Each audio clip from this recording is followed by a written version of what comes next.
राधे राधे, हरे कृष्णा हरे राम। आशा करता हूँ राधा अष्टमी आप सबने बहुत अच्छे से मनाई होगी और बहुत आनंद में होंगे। जो भक्त भी राधा रानी की सेवा लाए हैं उन सभी को मेरी शुभकामनाएं। आप सब बहुत सौभाग्यशाली हैं कि राधा रानी की कृपा आप पर हुई और उनके श्री विग्रह की भी सेवा आप लोग लेके आ पाए। भक्तों, आज बात करने वाले हैं पूज्य प्रातः स्मरणीय हम सभी के प्रिय पूज्य प्रेमानंद जी महाराज की, कि वो दीक्षा कैसे देते हैं। ये प्रश्न बहुत सारे भक्तों का आया कि पूज्य प्रेमानंद जी दीक्षा कैसे देते हैं, उनसे दीक्षा लेने का क्या प्रोसेस है, कैसे उनसे दीक्षा ली जा सकती है। तो इस बारे में बात करते हैं। देखिए, दीक्षा लेने के लिए मैंने कुछ और 2-3 वीडियोस बनाई हुई हैं। दीक्षा लेने के लिए पहले आप सक्षम हो जाइए, मतलब कि आप लायक हो जाइए। क्योंकि मैं जैसे अभी मेरी दीक्षा नहीं हुई क्योंकि मैं अभी अपने आप को लायक नहीं समझता हूँ। और दूसरी चीज, दीक्षा लेने का प्रयास मैं स्वयं नहीं कर रहा हूँ, मैंने सब ठाकुर जी के ऊपर छोड़ा हुआ है। जब वो दिलवाएंगे दीक्षा मिल जाएगी। दूसरी बात, हमें गुरु नहीं बनाना है किसी को, हमें शिष्य बनना है। तो पूज्य प्रेमानंद जी का शिष्य बनने के लिए, उनसे दीक्षित होने के लिए हमें क्या प्रोसेस करना है। उन्हें अपना गुरु नहीं बनाना है, हमें उनका शिष्य बनना है। पहले ये भाव लाइए। और शिष्य कौन होता है? जो उनकी बात माने। अगर वो आपसे हजारों किलोमीटर दूर बैठकर बोल रहे हैं कि आप मुझे गुरु रूप में स्वीकार करके राधा राधा जप करें, तो भी वो आपके गुरु हो गए, आपकी दीक्षा हो गई है, समझ लीजिए। ठीक है, आप राधा राधा जप रहे हैं आपका पूज्य प्रेमानंद जी को गुरु मानकर, और लेकिन उनसे साक्षात्कार नहीं हो पाया आपका किसी कारणवश, तो इसका मतलब ये नहीं है कि आपको भगवत प्राप्ति नहीं होगी, क्योंकि आप गुरु रूप में स्वीकार कर चुके हैं और गुरु आज्ञा का पालन कर रहे हैं। आप धर्म से चल रहे हैं और आप राधा राधा जप कर रहे हैं। लेकिन फिर भी बात करते हैं कि जो कि दीक्षा का प्रोसेस है। अगर आप दीक्षा लेते हैं तो उसको कैसे ले सकते हैं पूज्य गुरुदेव से। देखिए, आप जब भी वृंदावन जाते हैं तो वृंदावन कम से कम 2 से 3 दिन का समय निकाल कर जाइए। केली कुंज में वृंदावन में पूज्य गुरुदेव रहते हैं। आपको स्पेशल उनके एड्रेस की आवश्यकता नहीं है, क्योंकि भगवान के भक्त को एड्रेस की आवश्यकता नहीं पड़ती है। आप वृंदावन पहुंच के किसी बच्चे से भी बोल देंगे कि मुझे पूज्य प्रेमानंद जी महाराज के यहाँ जाना है, तो कोई भी आपको लेके चला जाएगा। रिक्शा वाले को बोल देंगे, वो सीधा वहीं लेके जाएगा। एड्रेस बताने की जरूरत नहीं है, नाम से पहुंच जाएंगे। आप वहाँ पहुंचिए। पहुंचने के बाद एक दिन पहले आपको पर्ची पे अपना प्रश्न लिखवाना होता है। अगले दिन आपका नंबर आएगा।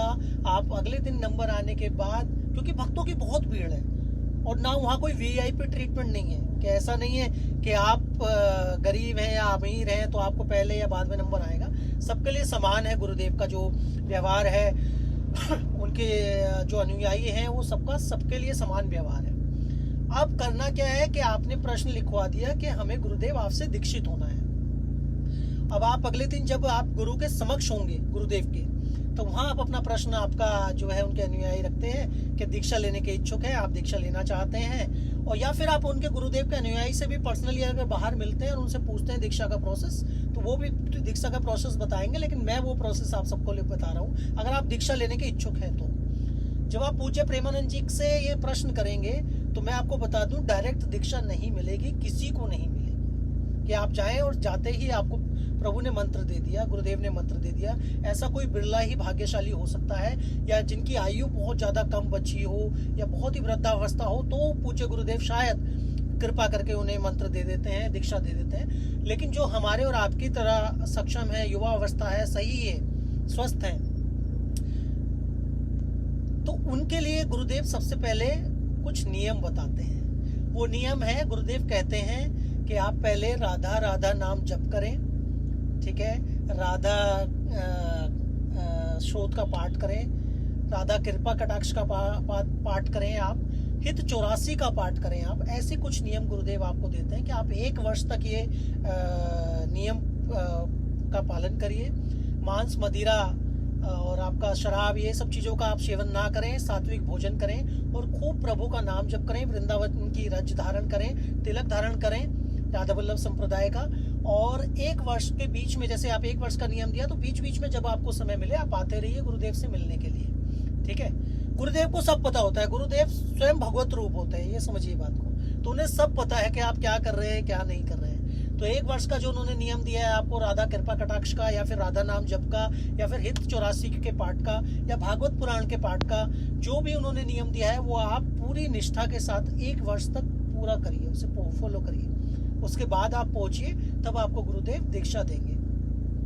लेकिन उसका मतलब ये नहीं है कि दीक्षा नहीं हुई। देखिए, शरीर का कुछ नहीं पता, भरोसा नहीं है, तो आप ऐसा ना सोचे कि 1 वर्ष का है और गुरुदेव की तो स्वास्थ्य ऐसा ही रहता है, डगमगाता सॉरी डगमगाता रहता है, तो अगर गुरुदेव को कुछ हो जाए, ऐसा प्रश्न आ सकता है ना मन में। प्रभु मेरी भी आयु उन्हें दे दे, क्योंकि मैं किसी के का हित नहीं कर पा रहा हूँ, लेकिन मेरे गुरुदेव तो लाखों लोगों का हित कर पा रहे हैं, तो मेरी आयु भी अगर उन्हें लग जाए तो कुछ नहीं है। तो करना क्या है कि ये प्रश्न अगर मन में आता है तो भी आप चिंता मत करिए, आपकी दीक्षा हो चुकी है, क्योंकि आप गुरु आज्ञा का पालन कर रहे हैं। गुरु आज्ञा का पालन ही दीक्षा होता है एक रूप में। तो आप चिंता मत करिए, गुरु आज्ञा का पालन कर रहे हैं और दीक्षा नहीं हुई है, और उस समय किसी के भी कोई भी गुरु अगर प्राण छोड़ देते हैं तो ये मत सोचिएगा कि आप दीक्षित नहीं है, या आपके प्राण छूट जाते हैं तो ये मत सोचिएगा आप दीक्षित नहीं, क्योंकि आप गुरु आज्ञा का पालन कर रहे थे, दीक्षा हो गई।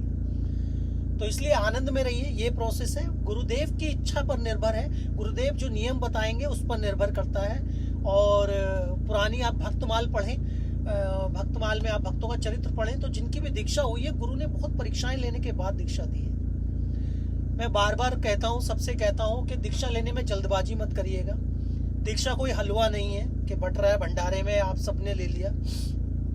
बहुत सारे भक्तों का प्रश्न आता है कि हम पहले दीक्षित हो चुके हैं, अब क्या करें, फिर से दीक्षा लेनी है, अब पूज्य प्रेमानंद जी अच्छे लगते हैं, या पुराने गुरुदेव हमारे किसी कारणवश कारावास में है, या पुराने गुरुदेव रहे नहीं है। देखिए, गुरु एक ही बार बनाया जाता है, गुरु शरीर रूप नहीं है, गुरु सर्वत्र विद्यमान है। आप उसी गुरु मंत्र का पालन करिए, उसी गुरु मंत्र से आपको भगवत प्राप्ति हो जाएगी। हाँ, अगर राधा नाम में निष्ठा जाग रही है आपकी पूज्य गुरुदेव को सुनकर, तो आप पूरे दिन राधा राधा करिए। अपना गुरु मंत्र का जो नियम है, जितनी माला आपको गुरुदेव ने बताई है, उसके बाद आप पूरे दिन मन मन में राधा राधा काम करते करते राधा राधा चिंतन करिए। किसने रोका है? लेकिन गुरु मंत्र का पालन करिए, गुरु मंत्र का जप करिए। और गुरु मंत्र कभी भी किसी के सामने नहीं कहा जाता है, उस पाप से आपको कोई निवृत्त नहीं कर सकता है। इसलिए आनंद में रहिए, खूब नाम जप करिए, और साधु संतों की, वैष्णवों की, पशु पक्षियों की सेवा का भाव बनाइए। जहां मौका मिले, जैसे सेवा का मौका मिले, जरूर करिए। राधे राधे, हरे कृष्ण हरे राम।